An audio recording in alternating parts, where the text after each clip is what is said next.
नमस्कार. आज आपण श्रीकृष्ण जन्माष्टमी निमित्त प्रसाद बघणार आहोत. तसं विविध भागांमध्ये विविध प्रकारे केला जातो. चला तर सुरुवात करूया. तुम्हा सर्वांचं खूप स्वागत आहे. इथे 1 चमचा चारोळी घेतली आहे, 3 ते 4 चमचे धने, 1 वाटी मखाना, 7 ते 8 बदाम, 7 ते 8 काजू, 2 चमचे तीळ, 1 चमचा खसखस, 2 ते 3 खारीक, 2 विलायची, थोडंसं डिंक आणि खडीसाखर चवीनुसार घेतली. इथे तुम्ही सोप आणि ओवा सुद्धा वापरू शकता. आता एका पॅन मध्ये किंवा कढईमध्ये 3 ते 4 चमचे तूप घ्यायचं. आपल्याला डिंक तळून घ्यायचं आहे म्हणून तूप थोडं जास्त घ्यायचं. जर तुम्ही डिंक वापरणार नसाल तर तुम्ही तूप कमी टाकलं तरी चालते. त्यानंतर डिंक हे ऑप्शनल आहे, पण टाकलं तर फारच चांगलं आहे.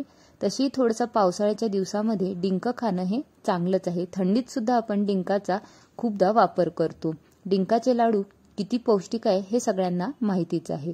हे व्यवस्थित तळून झाले की याला एका प्लेटमध्ये काढून घ्यायचं आणि थंड होऊ द्यायचं. त्यानंतर 1 वाटी मखाना व्यवस्थित भाजून घ्यायचा.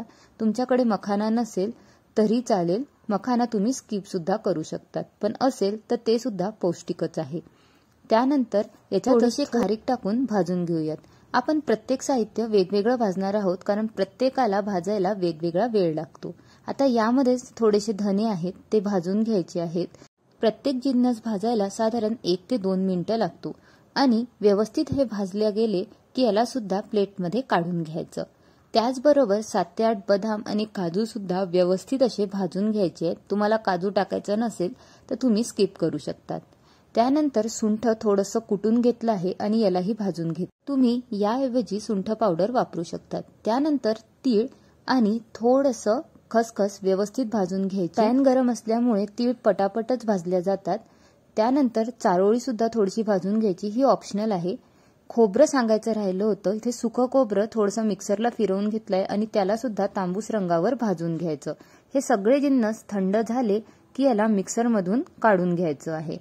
याला तुम्ही जाडसरही वाटू शकतात किंवा बारीकही वाटू शकतात.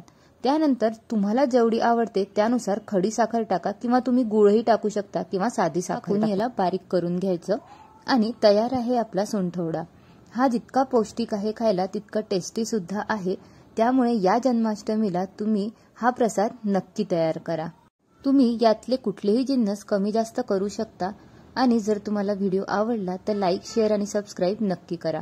वरून थोडेसे मखाने टाकूयात. दिसायलाही छान लागतात आणि तसे खाल्ले तरी चवीला छान लागतात. नक्की ट्राय करा. नमस्कार.